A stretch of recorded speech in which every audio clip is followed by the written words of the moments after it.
nome é Jean de Oliveira, eu trabalho como psicólogo clínico, mas a gente está aqui para estudar filosofia. No primeiro episódio dessa série, a gente comentou a respeito de como a filosofia, na verdade, não tem a ver com formar frases de efeito bonitas para você postar nos seus status das suas redes sociais, e sim, tem muito mais a ver com a construção de um sistema de interpretação da realidade, com um sistema operacional, por dizer assim. A gente acabou fazendo essa analogia, inclusive, para mostrar que alguns sistemas eles são diferentes entre si, mas eles se prestam a executar os aplicativos e a integrar o input de dados, aquilo que você coloca neles, para realizar uma operação a respeito dos dados que você está recebendo de fora, né? E para quem tem algum costume com informática, a gente observa que existem formas de você emular sistemas diferentes dentro de um outro sistema operacional que não seja aquele original. A gente usa muito isso para games. A gente usa a emulação para fazer, por exemplo, seu computador ou seu celular pensar que ele é um outro aparelho, que ele é um videogame, e assim você conseguir rodar o jogo. No Linux existe uma aplicação chamada Wine, que permite que você rode uma série de executáveis de Windows, apesar de o Linux não ter sido projetado pensando em rodar aplicações de Windows, e a gente meio que mimetiza essas coisas. Quando a gente fala de sistemas filosóficos de interpretação da realidade, é importante a gente também fazer esse tipo de exercício de pensamento, porque você não vai interpretar o sistema que um autor escreve e a maneira como ele tenta definir as coisas da realidade a partir dos teus próprios olhos. Você precisa enxergar aquele sistema dentro das premissas que o autor construiu, ainda que alguma dessas premissas seja falsa, tá? Então, esse exercício de pensamento é um exercício de emulação. Primeiro, para você inclusive conseguir mostrar as falhas do seu interlocutor, você precisa jogar pelas regras dele. A fala, o sistema filosófico, a escrita, ela é muito um jogo de linguagem, como diria o Wittgenstein. Ela é uma espécie de figuração, uma maquete de o que é a realidade, sendo montada e expressa na linguagem de quem criou aquele sistema para tentar interpretar a realidade. É por isso que provavelmente você nunca vai entender filosofia se você ficar apenas em páginas do YouTube ou páginas do Instagram ou frases de efeito, porque você precisa ler os autores para entender sobre que ótica ele está tentando interpretar os fenômenos que ele se presta a descrever. E a filosofia é muito ampla. Ela tem muitas áreas diferentes, a gente não vai falar sobre todas elas, mas alguns de vocês talvez tenham percebido que alguns filósofos eles são bem palpiteiros, né? Especialmente sobre questões políticas e problemas sociais, mas esse não é o foco da filosofia. O foco da filosofia é amplo, ele é tentar enxergar a big picture, é tentar enxergar não só os comportamentos das pessoas, mas a natureza da realidade, a essência das coisas. Para quem não sabe, talvez é interessante a gente relembrar que todas as áreas de conhecimento que a gente hoje entende como ciências separadas, elas estavam unidas dentro da filosofia. E elas acabaram meio que se separando, grosso modo, né, a partir do iluminismo, talvez, quando as pessoas passam a se dedicar mais tempo a filosofias naturais e a movimentos sociais de tentar explicar o que é o homem ou como a sociedade deveria ser, baseado em sabe lá Deus o quê, que aparecia na cabeça das pessoas naquelas épocas. E então a gente teve uma ruptura entre aqueles filósofos que ficaram mais com as questões políticas e sociais e aqueles filósofos que se dedicaram mais às ciências naturais, como biologia, física, química, etc. E isso acaba fazendo com que essas áreas se tornem áreas aparentemente independentes umas das outras. Isso também acontece com a história da matemática, da astronomia e blá, blá, blá. Não estou aqui para dar aula de história, mas é só para introduzir esse conceito de que essa dispersão e essa separação do conhecimento para gerar uma especificidade mais profunda em cada um deles, acabou tornando a experiência humana da realidade uma espécie de linha de montagem fordiana, né? Você acaba sendo especialista em apartar parafusos, mas você não entende muito bem como é que isso se integra na tua vida como um todo. E, de repente, algumas coisas que você até pode achar que são legais, bacanas do teu estilo de vida, podem estar te alienando de você conseguir tomar, talvez até decisões melhores, já que as nossas decisões dependem muito da forma como a gente consegue interpretar os problemas da realidade. Embora a gente não possa controlá-la, não plenamente. Mas pelo menos a gente consegue controlar o que a gente vai fazer com o que a vida faz com a gente. Então, a partir disso, a gente vai falar um pouquinho sobre os primeiros princípios que regulam o nosso pensamento. Esses princípios, eu fiz uma analogia na última aula com as 3 regras da robótica dos livros do Isaac Asimov. E, por um acaso, eu acho que eu até cometi um pequeno equívoco entre esses 3 princípios, porque os 3 princípios que eu vou apresentar hoje são princípio da causalidade, princípio da não contradição e princípio da identidade. Eu falei do terceiro excluído, mas eu tenho uma cismazinha pequena com o princípio do terceiro excluído, porque ele me parece ser o mais fraco de todos os primeiros princípios. E algumas pessoas vão ter essa cisma com o princípio da causalidade por, talvez, herdar um pouquinho do pensamento do David Hume, que achava que a causalidade não é bem causalidade, é mais uma sequência apenas que a mente acaba organizando.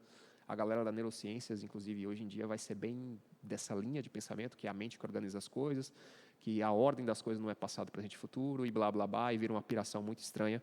Então, eu vou tentar explicar por que eu não estou assumindo essa visão das coisas e por que os 3 primeiros princípios que eu escolhi, eles incluem o da causalidade. Primeiro porque eu escrevi isso num livro bem de introdução à lógica, chamado Proibido Pensar. Não sei quem leu isso daqui, mas eu escrevi. E o princípio da causalidade, ele basicamente diz que tudo aquilo que passa a existir precisa de uma causa. Não existe regresso infinito, porque se você regredir infinitamente no passado, o dia de hoje não chega. Eu acho que isso é bem básico de lógica, se você parar para pensar. Então, o mundo não pode existir infinitamente para trás. Eu até posso imaginar que o mundo talvez possa existir infinitamente para frente, né, e vir uma coisa como as contagens dos diferentes tamanhos de infinito do Kurt Gödel, né? Mas para trás é meio complicado. As coisas precisam de um começo. E isso é causalidade. Causalidade é alguma coisa dá um start, alguma coisa liga todas as outras. Isso pode virar um infinito, um looping para frente, mas para trás eu não acredito que isso seja possível. Não me parece lógico. Tá? Se vocês tiverem algumas objeções, deixem nos comentários. O segundo princípio de raciocínio que eu quero estabelecer, ele vai ter uma ligação com esse anterior. Se as coisas que passam a existir, elas são causadas, e aí vem essa sequência em que uma coisa causa a outra, então existe uma separação entre coisas e coisas. O chamado princípio da não contradição, eu nem acho que esse é um nome muito bom, porque me parece, pela leitura do órgão de Aristóteles, que isso é mais uma questão de princípio da não dupla negação. Se alguém chega para você e diz, eu nunca te vi, essa dupla negação ela forma uma positividade, é tipo menos vezes menos que dá mais, sabe? Regras de lógica são parecidas com regras matemáticas.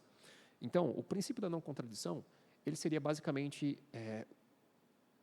aquele princípio que nos mostra que uma coisa ela não pode ser outra coisa além dela mesma, num mesmo momento e num mesmo sentido. Não sei se ficou claro.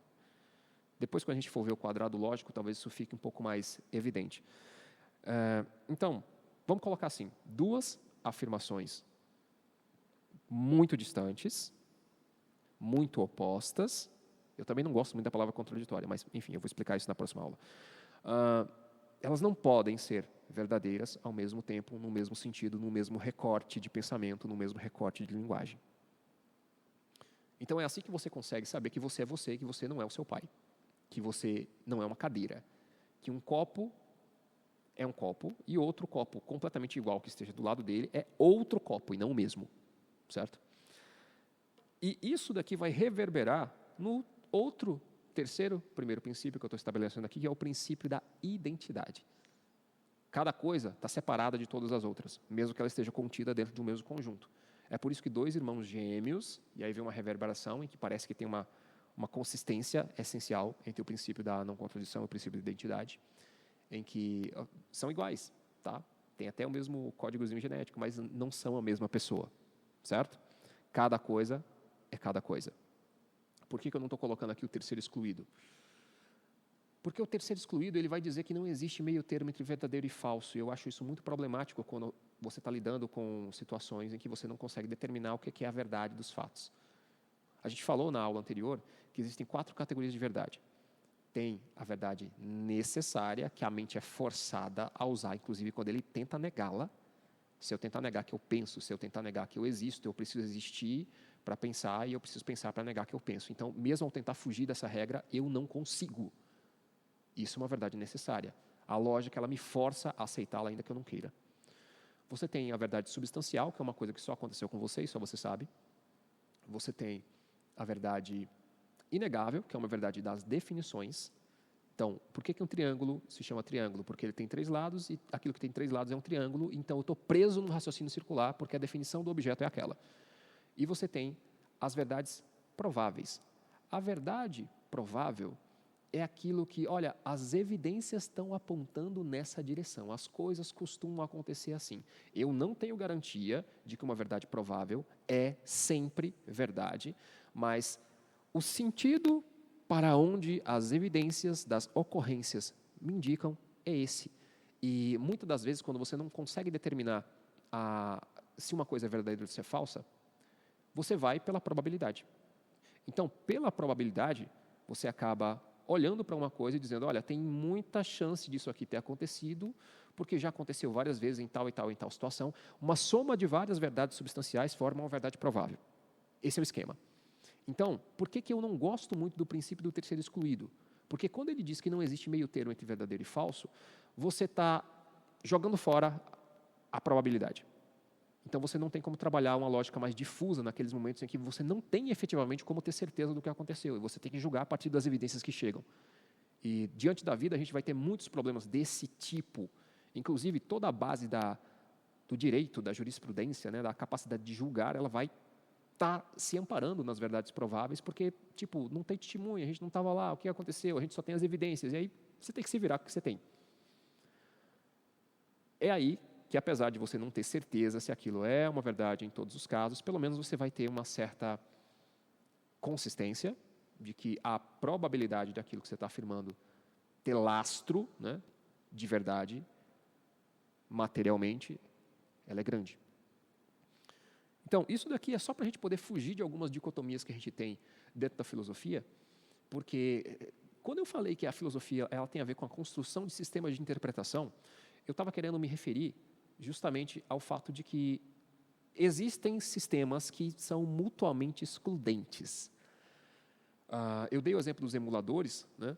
Mas talvez vocês conheçam algum tipo de sistema operacional em que você não consegue rodar os aplicativos dele em outro sistema porque talvez ainda não exista um emulador.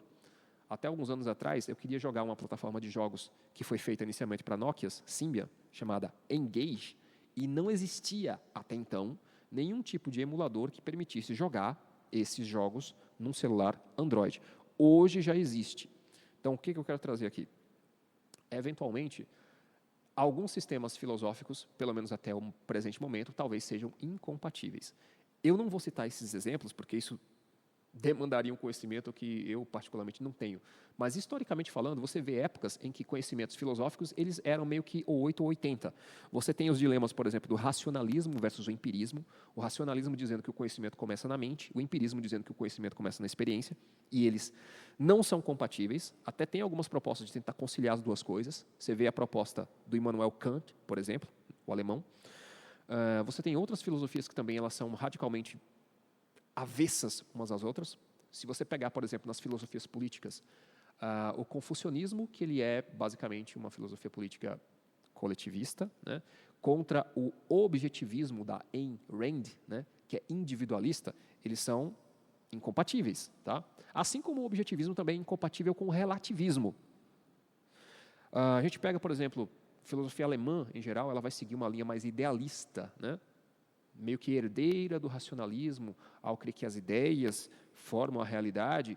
E aí você pega as filosofias materialistas, talvez a mais famosa seria a de Karl Marx, não é a única, em que você diz que não, que o negócio é a transformação da realidade. A verdade está na matéria e não nas ideias, né? Então, são oposições que existem. Você tem, dentro do existencialismo, toda a afirmação da potência humana através da angústia, da criação de valores. E você tem também o antinatalismo, que já é uma afirmativa moral de que viver não vale a pena e que você não deveria nem trazer filhos ao mundo. Aí você tem, por exemplo, o dogmatismo de algumas áreas da filosofia que afirmam, olha, tem algumas verdades que são necessárias e ponto, acabou e a gente não vai questionar. E tem os céticos que basicamente dizem, olha, eu não tenho certeza sobre isso. Você tem, nas filosofias morais, o prescritivismo, que é basicamente dizer, olha, as coisas deveriam ser assim, então se pauta por esses valores, e o niilismo, que diz que não existem valores morais. Então, vocês estão conseguindo acompanhar o raciocínio? Tem uma série de escolas filosóficas que se opõem umas às outras, enquanto sistemas de interpretação da realidade. E para algumas delas, talvez não tenha um emulador para você conseguir tentar conciliar alguma coisa, tentar rodar uma escola diferente dentro do sistema de uma outra escola, sabe? A gente usa essa palavra escolas para designar correntes de pensamento, linhas de interpretação filosófica. Então, a partir disso, sabendo que existem essas discrepâncias, a gente vai, a partir da próxima aula, tentar construir um sistema filosófico. Na verdade, eu vou apresentar o sistema filosófico que eu construí para vocês e vocês vão me dar um feedback se isso funciona, se isso está coerente, se tem algum erro de lógica aqui no meio do caminho para a gente se corrigir também. Afinal de contas, isso aqui é um projeto em construção. O que eu queria deixar claro aqui nessa segunda aula é que dentro da filosofia a gente tem uma coisinha chamada dialética. Então a gente tem a afirmação, a gente tem a negação e a gente tenta extrair a verdade dessas oposições através do diálogo. E eu estou aberto a fazer isso, mas tem alguns assuntos em que eu, sinceramente, eu não acho que eu esteja errado. Vou começar a apresentá-los a partir da terceira aula e a gente se vê no próximo episódio.